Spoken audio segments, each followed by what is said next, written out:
형제와 여러분 안녕하세요. 오늘은 11월 1일 목요일 죽음을 이기는 부활 소망이라는 제목으로 욥기 17장 1절부터 16절까지를 묵상합니다.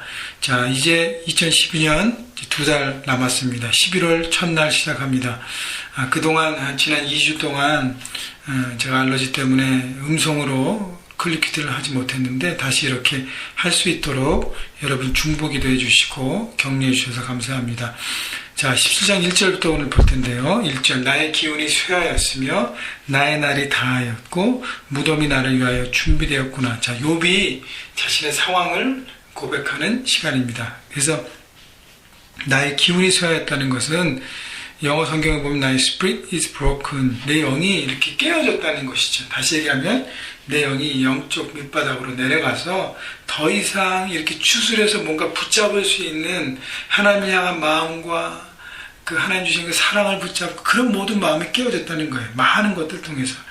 왜냐하면 많은 고난의 시간을 통해서 고통이 자기에게 너무 많이 계속되었고 또 주변 친구들과 주변 사람들의 공격과 비난과 이 모든 걸 통해서 완전히 깨어진 영혼을 가졌다는 것을 얘기하고 있어요. 그래서 나의 날이 다하였고 무덤이 나를 위하여 준비되었다는 것은 결국 내가 이제 죽음만을 기다리고 최대의 절망 속에서 맨 밑바닥에 인생의 시간을 보내고 있음을 말하고 있습니다. 2절, 나를 조롱하는 자들이 나와 함께 있으므로 내 눈이 그들의 충동함을 항상 보는구나. 여기서 충동함이라는 것은 hostility, 결국 적대감, 공격을 말합니다. 다시 얘기하면 친구들이 어떻게 해요? 나를 계속 공격하고 억누르고 짓누르고 조롱하고, 그래서 위로자로 왔던 친구들이 위로자가 아니라 지금은 공격하고 비난의 자가 되어서 나와 함께 한다는 내 주변에서 계속 그 모든 일을 하기 때문에 내가 정말 너무너무 괴롭다고 얘기하는 것이죠. 3절, 청하건대 나에게 담보물을 주셔서 나의 손을 잡아줄 자가 누구이리까. 자, 이 가운데 욥은요, 한 줄기 빛을 비추시는 주님의 빛을 바라보고 그것을 붙잡으려고 하고 있습니다. 그래서 하나님 앞에 기도하는 것이죠. 나에게 담보물을 주셔서. 다시 얘기하면 내가 죄 때문에 이 고난을 받지 않고 의로운 삶을 선택했지만 뜻모를 고난 가운데 있다는 것을 하나님 저들에게 좀 알려주시고 이 모든 것들을 통과할 수 있도록, 특별히 친구들과 주변 사람들의 비난을 통과할 수 있도록 하나님 나를 붙잡아 주시고 나와 함께 해 주옵소서라고 기도하는 것입니다. 아무리 절망의 때지만요, 기도가 하나님만이 이 모든 것을 돌파해 줄 수 있는 유일한 길이기 때문에 욥은 그럼에도 불구하고 붙잡은 것입니다. 여러분, 삶 가운데 정말 나를 이해해 주지 못하고 나를 생각해 주지 못하는 모든 상황 가운데 너무 답답하잖아요. 그때 사람에게 변명하지 마시고 설명하지 마시고 하나님의 뜻을 붙잡으십시오. 하나님을 바라보십시오. 그 다음에 모든 것이 하나님 안에 풀려지는 것을, 진리가 진실이 알려지는 것을, 나타나는 것을 우리는 보게 되는 것입니다.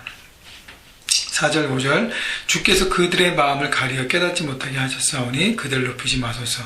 보상을 얻으려고 친구를 비난한 자는 그의 자손들의 눈을 멀게 들이라. 그러니까 결국 그 친구들이 내 상황과 내 모든 것을 깨닫지 못하기 때문에 이런 일이 있습니다 라고 하나님 앞에 기한구하는 것입니다. 6절, 하나님이 나를 백성의 속담거리가 되게 하시니 그들이 내 얼굴에 침을 뱉는구나. 자, 친구들뿐 아니라 공동체에 있는 많은 사람들이 자기를 비난한다는 것입니다. 하나님 나를 이 백성의 속담거리가 되게 한다는 것은, 또 그들이 내 얼굴에 침을 뱉는다는 것은 친구들 몇 명뿐 아니라 그 주변, 내 주변에 있는 많은 사람들이 결국 나를 공격하고 그들과 함께해서 내 얼굴에 침을 뱉는다는 것은 정신적으로 얼마나 큰 수치와 고통을 받고 있는지를 욥이 고백하고 있습니다. 그래서 7절, 내 눈은 근심 때문에 어두워지고 나의 온 지체는 그림자 같구나. 그래서 나는 근심 때문에 어두워진다는 것은 상처에 눌리고 많은 공격에 눌리고 어두움 앞도 어두움, 큰 짙은 어둠 속에 있다고 얘기합니다. 그런데 여기서 머무르지 않고 욥은 정말 귀한 것들을 고백합니다. 8절부터 9절인데, 정직한 자는 이로 말미암아 놀라고 죄 없는 자는 경건하지 못한 자 때문에 분을 내나니 그러므로 의인은 그 길을 꾸준히 가고 손이 깨끗한 자는 점점 힘을 얻느니라. 자, 정직한 사람이 이 모든 일 때문에 놀라는 것이죠. 왜냐하면 정직한 사람들이 삶에 어려움이 올 수 있는데 이것은 전부 죄 때문에 고난받는다 얘기하고 죄 없는 사람이 막 이렇게 드러나고 막 올라가는 걸 보면서 참 어렵잖아요. 그러므로 그 의인은 그 길을 꾸준히 가고 손이 깨끗한 자는 점점 힘을 얻느니라. 이 얘기 뭐냐면요, 불의의 세상, 거짓의 세상에서 정직과 성실한 삶으로 결국 나아갈 때 승리할 것을 바라보는 것입니다. 많은 사람들이 잘못을 선택하고 많은 사람들이 죄악된 길을 선택할지라도 그때 내가 정의롭게 의롭게 올바른 길을 선택할 때 결국 내가 어렵고 많은 비난과 공격이 대상이 되지만 결국은 승리할 것을 여러분 바라보고 있는 것입니다. 10절 너희는 모두 다시 울지니라 내가 너희 중에서 지혜자를 찾을 수 없느니라. 자, 그래서 너희가 아무리 와서 나에게 일지라도 너희 중에 지혜롭게 얘기하는 사람이 없다는 것은 아무런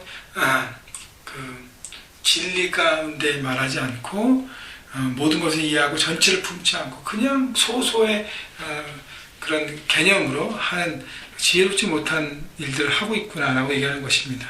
자, 그 다음에 11절부터 마지막 절은요, 그럼에도 불구하고 너무 이제 고난의 시간이 계속되고 친구들의 주변 사람들의 비난과 공격이 계속되니까 욥이 어떻게 해요? 또 절망을 고백하는 것입니다. 이게 사람의 모습인 것 같아요. 하나님을 붙잡고 감사하며 기도하며 나갈 땐 힘을 얻다가 또 시간이 지나면서 어떻게 해요? 그 주변의 고통과 고난의 모든 것들이 더 엄습해 오고 친구들의 비난이 계속 말을 듣게 되면 또 어떻게 마음의 절망이 싹 오는 것이죠. 11절 나의 날이 지나갔고 나의 계획 내 마음의 소원이 다 끊어졌구나. 아무런 소망이 없다는 얘기하는 것입니다. 그들은 밤으로 낮을 삼고 빛 앞에서 어둠이 가깝다는구나. 그러니까 빛이 아니라 소망이 아니라 어둠 절망의 시간을 보내고 있다는 것이 내가 스올이 내 집이 되기를 희망하여 내 침상을 흑암에 펴놓았으니 이 삶의 음부 그러니까 스올은 오른쪽 밑에 설명도 있듯이 밑바닥 없이 쭉 빠지는 어떤 그 무덤과 죽음을 말하는 것이 그것이 내 삶이 됐다는 것이고요. 무덤에게 너는 내 아버지라 구독에게 너는 내 어머니라 내 자매라 할지라도 나의 희망이 어디 있으며 나의 희망을 누가 보겠느냐. 우리가 흙 속에서 쉴 때에는 희망이 수월의 문으로 내려갈 뿐이니라. 내 희망과 내 소망이 아무것도 없다는 것이죠. 여러분 육신의 삶으로 바라보면 죽음으로 끝납니다. 그러나 우리는 십자가의 주님을 통해서 영원한 하나님 나라를 바라보는 사람인 것입니다. 그래서 예수 그리스도를 믿었다고 할 때는 우리가 육에 머무는 삶으로 끝나는 인생이 아니라 영원한 하나님 나라를 바라보는 인생을 바라보기 때문에 이 모든 고통을 넘기고 넘어서서 일어나서 달려갈 수 있는 것입니다. 여러분 고통과 고난의 때가 아무리 어려울지라도요 우리 삶이 거기에 머무르지 않고 그것을 뛰어넘는 영원한 삶이 있으면 여러분 바라보시고 오늘도 하나님을 믿는 믿음 가운데 달려가십시오. 그래서 세상의 현장이 많이 어렵고 많은 사람들이 세상의 기준으로 잘못된 삶을 선택할 때도 노하시고 하나님의 뜻을 붙잡으시고 오늘도 그 안에서 승리하시는 정직과 성실이 승리함을 여러분 바라보시고 어렵지만 돌파하시고 승리하시는 여러분 모두가 되시기를 주님의 이름으로 축원합니다.